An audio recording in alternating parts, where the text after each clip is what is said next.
Hi all, good evening. My name's Debbie. I'm a Live for Love TV subscriber on YouTube. It's a very informative channel. So when you have a spare moment, please like, share and subscribe. Live for Love TV. Thank you.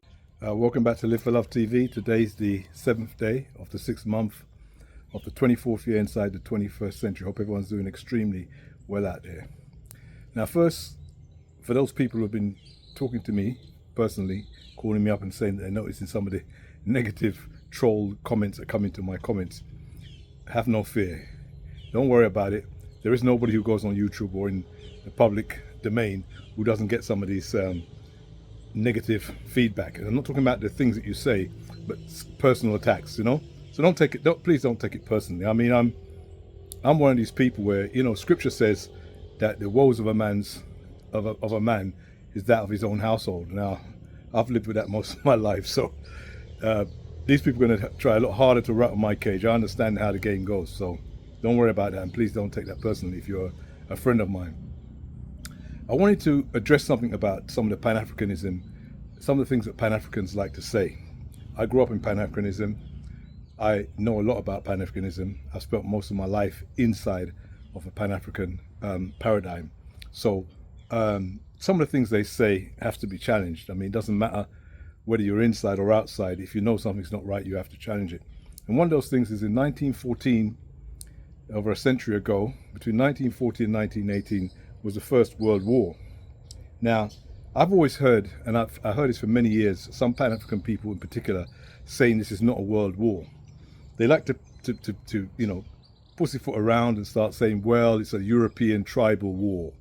It's not a world war.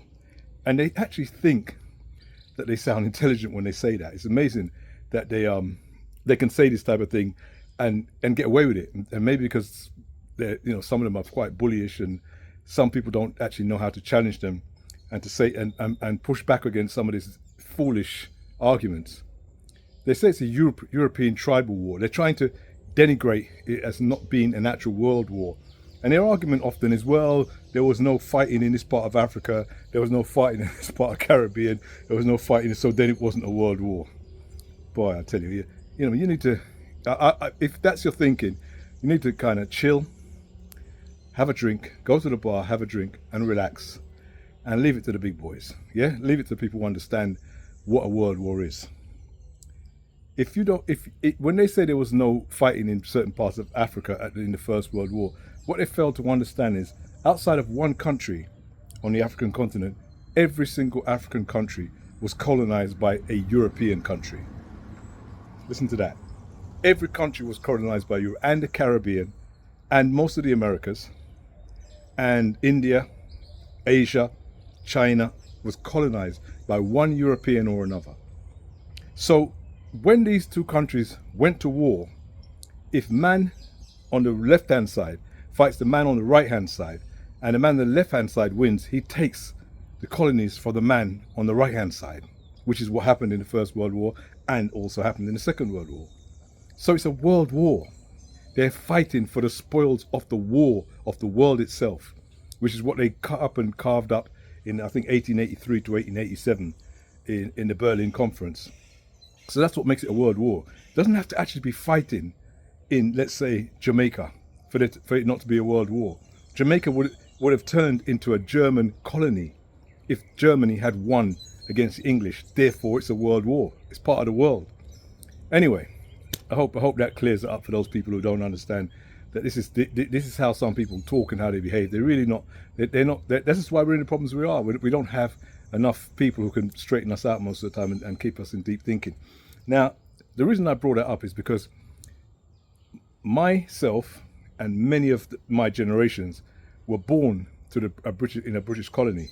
Now, at that time, Britain was the leading colonizer in the world. You'd have to say they were the leading colonizer.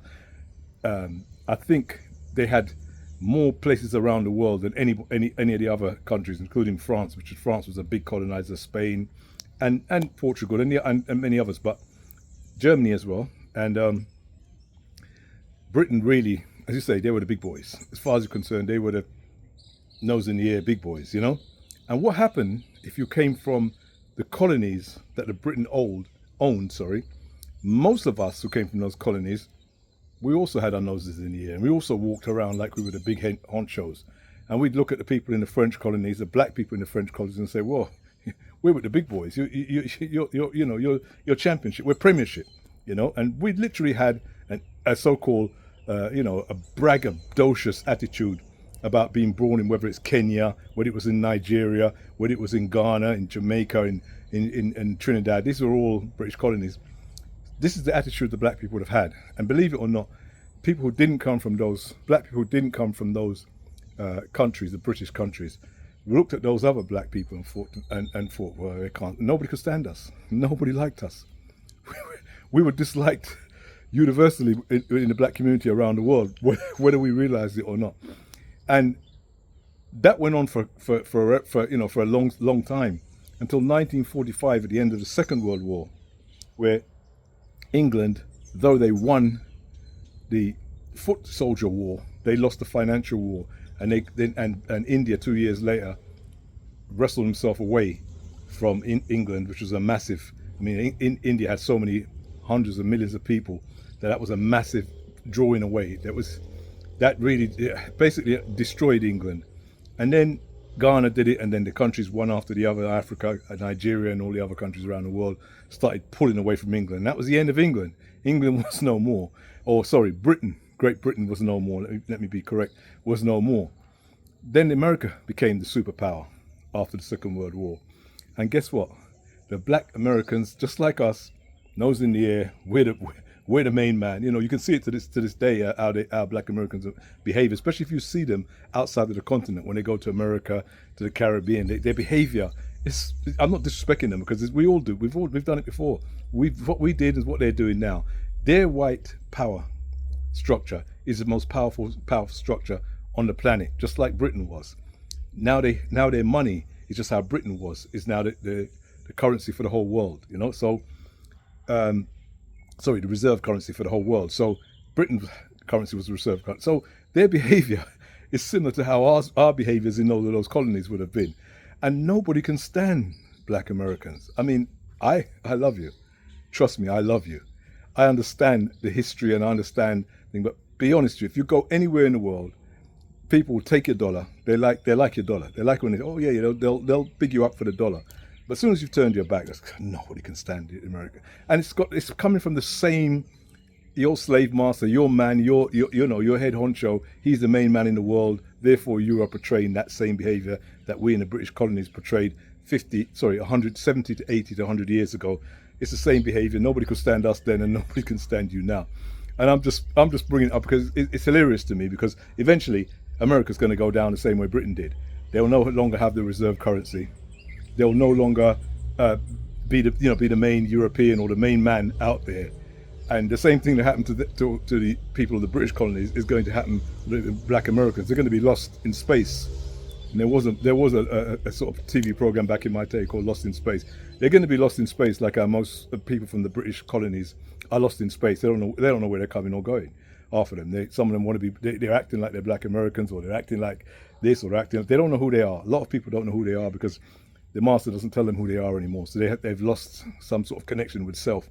This is going to happen to the black Americans. It's going to happen very quickly, because that place is losing its losing its power on the world stage. And yes, you've got 100 bases around the world.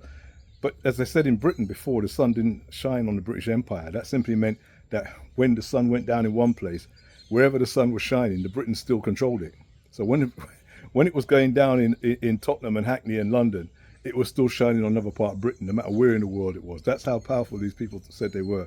And this is why I bring this up. It's just a little history lesson for those of you who don't understand some of how the dynamics of how the world and the colonies have worked and how they've played out. And there's so much more to learn for all of us, not just me, not just you and me, both of us. With so much more for us to learn and that we can share. But as I said to you before, don't let people just tell you stuff. And because they want to sound like, oh, it's a tribal war, it's a tribal war. When you have a tribal war, you don't end up splitting up the whole rest of the world. You don't take away a man's part of the world. That's not what happens in tribal war, because they don't control that part of the world before that tribal war. So you can't call it a it was a world war. in everything, name and everything. That's what you call it. So take care. See you soon. Live for Love TV. Like, share, subscribe to Live for Love TV.